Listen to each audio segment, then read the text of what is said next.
അനുദിന വിശുദ്ധർ ഫെബ്രുവരി 22 വിശുദ്ധ പത്രോസിന്റെ സിംഹാസനം. പഴയ പഞ്ചാംഗമനുസരിച്ച് ജനുവരി 18 തീയതി വിശുദ്ധ പത്രോസിന്റെ റോമാ സിംഹാസനത്തിന്റെ തിരുനാളും ഫെബ്രുവരി 22 അന്ത്യോക്യ സിംഹാസനത്തിന്റെ തിരുനാളും ആഘോഷിച്ചിരുന്നു. സ്വർഗത്തിന്റെ താക്കോലുകളും കുഞ്ഞാടുകളെയും ചെമ്മരിയാടുകളെയും മേയ്ക്കുവാനുള്ള അധികാരവും പത്രോസിന് ലഭിച്ചിട്ടുള്ളതാണ്.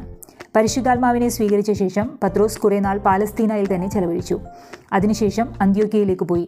അന്ത്യോക്യയിൽ നിന്ന് പുറപ്പെട്ട് പത്രോസ് പൗലോസിനോടൊപ്പം റോമായിൽ സുവിശേഷം പ്രസംഗിച്ചുവെന്നും ഇരുവരും നീറോ ചക്രവർത്തിയുടെ കാലത്ത് ഒരേ ദിവസം തന്നെ രക്തസാക്ഷിത്വം വരിച്ചുവെന്നും പരമ്പരാഗതമായി വിശ്വസിച്ചു വരുന്നു. വത്തിക്കാൻ കുന്നിൽ പത്രോസിന്റെ ശരീരം സംസ്കരിച്ചിരുന്നതായി രേഖപ്പെടുത്തിയിട്ടുണ്ട്. 2-ാം നൂറ്റാണ്ടിൽ ജീവിച്ചിരുന്ന വിശുദ്ധ ഇരേണേവൂസ് പറയുന്നു, 2 മഹാ അപ്പോസ്തലന്മാരായ പത്രോസ് പൗലോസുമാരുടെയും അടിസ്ഥാനത്തിൽ സ്ഥാപിതമായിരിക്കുന്ന എത്രയും ശ്രേഷ്ഠവും മഹത്വവുമായ സഭയാണ് റോമാസഭ. ഈ തിരുനാൾ ദിവസം പത്രോസിന്റെ ഇന്നത്തെ പിൻഗാമിക്കു വേണ്ടി നമുക്ക് തീക്ഷ്ണമായി പ്രാർത്ഥിക്കാം. വിശുദ്ധരായ അജപാലകരെ നൽകണമെന്ന് നമുക്ക് അപേക്ഷിക്കുകയും ചെയ്യാം.